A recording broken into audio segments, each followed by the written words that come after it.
ایک تازہ ترین صورتحال ہمارے سامنے آئی ہے۔ پاکستان نے جو سائبر حملے شروع کیے تھے بھارت کی بیشتر ویب سائٹس کے حوالے سے، ان کے جو 70% سے زائد ان کا انرجی کا جو سیکٹر تھا اس کو بند کیا تھا، تو ابھی تازہ ترین صورتحال یہ ہے کہ بی جے پی کی آفیشیل سائٹ پاکستانی ہیکرز نے ہیک کر لی ہے۔ اس کے علاوہ crime research investigation agency, Mahanagar ٹیلی کمیونیکیشن کمپنی لمیٹڈ، بھارت ارتھ موورز لمیٹڈ، آل انڈیا نیول ٹیکنیکل سپروائزر اسٹاف ایسوسی ایشن، ان کی ویب سائٹس کو بھی ہیک کر لیا ہے، اور نہ صرف ہیک کیا ہے، اس سائٹس کا مکمل جو مواد تھا اس کو بھی اڑا دیا گیا ہے۔ اس کے ساتھ ساتھ Hindustan aeronautics limited, border security forces, unique identification authority of India کا ڈیٹا بھی لیک کر دیا گیا ہے۔ ڈیٹا لیک سائٹس میں Indian air force, Maharashtra election commission اور دیگر بھی شامل ہیں۔ اس کے علاوہ 2500 سے زائد سرویلنس کیمرے بھی ہیک کر لیے ہیں، جو پاکستانی ہیکرز کی ایک بہت بڑی کامیابی ہے۔ اس کے ساتھ یہ میں بتاتا چلوں کہ پاکستان سائبر اٹیک ٹیم نے بھارتی Maharashtra state electricity transmission company limited کے اس پر بھی سائبر حملہ کیا ہے۔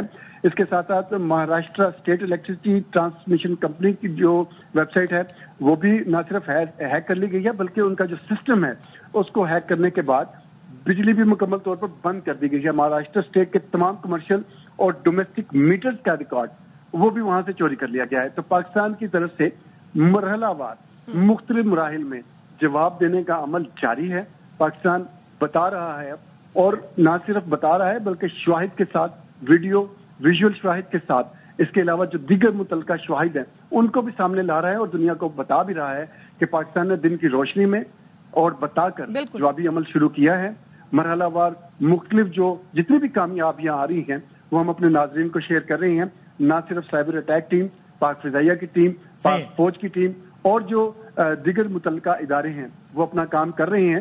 اس کے ساتھ ساتھ اب سے کچھ دیر قبل جیسا کہ شیئر کیا گیا تھا کہ پاکستان کی جو انتہائی اہم ادارے national command, thank you like صاحب، بہت شکریہ۔ آف کورس آپ سے ہم مسلسل رابطے میں رہیں گے، اور آپ نے جو سائبر اٹیک کی بات کی ہے اس حوالے سے مزید اپڈیٹ ہم آپ کو دیتے ہیں۔ آپریشن بنیان مرصوص کی آپ اگلی اچیومنٹ سنیے گا، کہ جس میں پاکستان نے سائبر اٹیک کے نتیجے میں بھارتی Maharashtra state electricity transmission company limited پر سائبر حملہ کیا ہے۔ ظاہر ہے جدید دور ہے، یہ حملے کے جدید ذرائع ہیں۔